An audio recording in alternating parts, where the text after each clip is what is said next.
Hello বন্ধুরা, আজকে দেখাবো তো ইউটিউব চ্যানেলকে পার্মানেন্টলি ডিলিট কিভাবে করা হয়। তো যারা হয়তো ভুলভাল চ্যানেল ক্রিয়েট করে নিচ্ছেন, আবার ডিলিট করার জন্য হয়তো প্রসেস খুঁজছেন কিন্তু পাচ্ছেন না, তাহলে চলো দেখে নে স্ক্রিনে। তাহলে দেরি না করে চলে যাই স্ক্রিনে। চলো, চলে এসেছি মোবাইল স্ক্রিনে, দেখতে পাচ্ছেন। তো মোবাইল স্ক্রিনে আসার পরে প্রথমে ইউটিউবকে ওপেন করব, সেই চ্যানেলটাকে নিয়ে আসবো, যেটা আমার এসএসআর ফ্যামিলি একটা আমার চ্যানেল করা ছিল। এই চ্যানেলটাকেই আমি পার্মানেন্ট ডিলিট করতে চাইছি। যদি আপনাদের এখানে কয়েকটা চ্যানেল থাকে, এখানে দেখাবে এইভাবে যে চ্যানেলটাকে আপনি ডিলিট করতে চান সেই চ্যানেলটাকে আপনি নিয়ে চলে আসবেন। এবার নিয়ে আসার পরে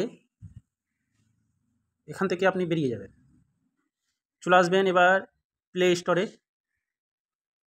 প্লে স্টোরে আসার পরে এখানে আপনার আইকনকে ক্লিক করবেন, দিয়ে গুগল অ্যাকাউন্টকে আপনি ক্লিক করবেন। গুগল অ্যাকাউন্টকে ক্লিক করার পরে এখানে ডাটা অ্যান্ড প্রাইভেসিকে ক্লিক করবেন। তারপরে আপনি চলে যাবেন নিচের দিকে দেখবেন ডিলিট ইয়ার গুগল অ্যাকাউন্ট, এখানে টাচ করবেন। টাচ করার পরে এখানে ভেরিফাই চাইছে,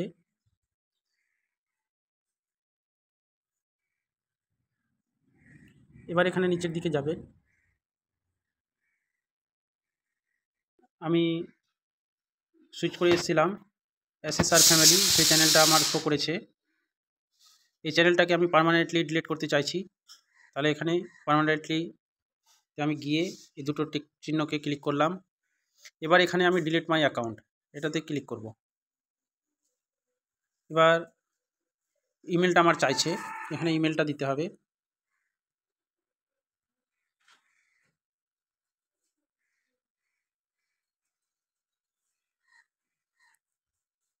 ইমেল দেওয়ার পরে ডিলিট করে দিলাম। বন্ধুরা দেখতে পাচ্ছেন চ্যানেলটি পার্মানেন্ট ডিলিট হয়ে গেছে। তাহলে দেখানো হলো কি করে পার্মানেন্টলি চ্যানেলকে ডিলিট করা হয়। তাহলে বন্ধুরা ভিডিওটা সম্পূর্ণ দেখালাম। ভিডিওটা ভালো লাগলে লাইক করবেন, চ্যানেলটাকে সাবস্ক্রাইব করবেন, কমেন্ট করবেন। আর পরবর্তী ভিডিওতে আবার দেখা হচ্ছে। Thank you.